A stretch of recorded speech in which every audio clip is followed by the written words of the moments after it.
Assalamualaikum warahmatullahi wabarakatuh. Saya Frizal Saputra akan menjelaskan mengenai segitiga exposure. Segitiga exposure sendiri terdiri dari aperture, ISO, dan shutter speed. Yang pertama ada aperture.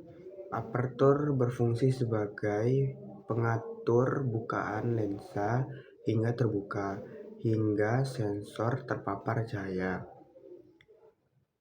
Aperture sendiri diukur dengan v-stop.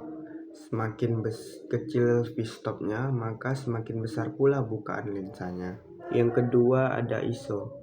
ISO berfungsi sebagai pengatur intensitas sensor kamera pada cahaya. Semakin kecil ISO-nya, maka semakin gelap hasilnya. Sebaliknya, semakin besar ISO-nya, maka semakin terang hasilnya.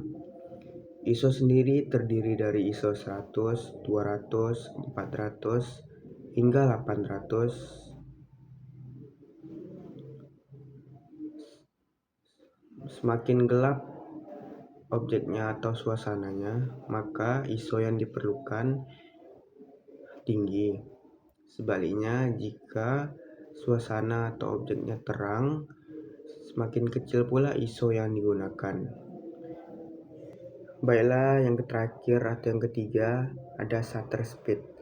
Shutter speed berfungsi sebagai pengatur jendela sensor terbuka ketika menerima paparan cahaya hingga menutup kembali.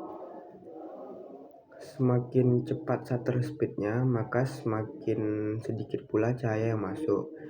Sebaliknya, jika shutter speednya besar, maka semakin banyak pula cahaya yang masuk. Shutter speed sendiri diukur dengan satuan S atau sekon. Misalnya 1/250 S, 1/125 S, 1/60 S, 1/2 S, tergantung jenis-jenis kameranya atau lensanya. Baiklah, sekian video dari saya mengenai segitiga exposure, tentang shutter speed, ISO, dan aparatur.